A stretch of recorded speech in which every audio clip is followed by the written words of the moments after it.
প্রশ্নে বলেছে একটি নির্দিষ্ট সাংকেতিক ভাষায় রিভারকে লেখা হয়েছে নতুন একটা ওয়ার্ড দ্বারা, সিস্টেমকে লেখা হয়েছে নতুন একটা ওয়ার্ড দ্বারা। তাহলে প্যাককে আমরা কিভাবে ডিফাইন করব?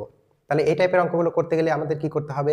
প্রথমে এই দুজনের মধ্যে রিলেশন দেখতে হবে বা এদের মধ্যে রিলেশন দেখতে হবে। তাহলে দেখা যাক এদের মধ্যে রিলেশনটা কি আছে। দেখা যাক আর থেকে এস। আচ্ছা, আর থেকে এস কিভাবে পাওয়া যেতে পারে? আর পি কিউ আর এস, তার মানে একটা ঘর পরেই হয়ে যাচ্ছে। তাহলে আর থেকে এসে যেতে গেলে আমাদের জাস্ট এক ঘর যেতে হচ্ছে। আই থেকে যে এক ঘর যেতে হচ্ছে, ভি থেকে ডাব্লু এক ঘর যেতে হচ্ছে। তার মানে প্রত্যেকটি দেখো আমাদের কি করতে হচ্ছে, এক ঘর করে যেতে হচ্ছে। তাহলে আমাদের যেটা বের করতে বলেছে প্যাক, আমরা সেটাতেও সেই ফর্মুলাটা অ্যাপ্লাই করি। তাহলে এক ঘর যদি যাই, পি থেকে কোথায় যাব? কিউতে। এ থেকে কোথায় যাব? বিতে। সি থেকে কোথায় যাব? ডিতে। আর কে থেকে এল। তাহলে আমাদের অ্যান্সার হয়ে যাবে কিউবিডিএল।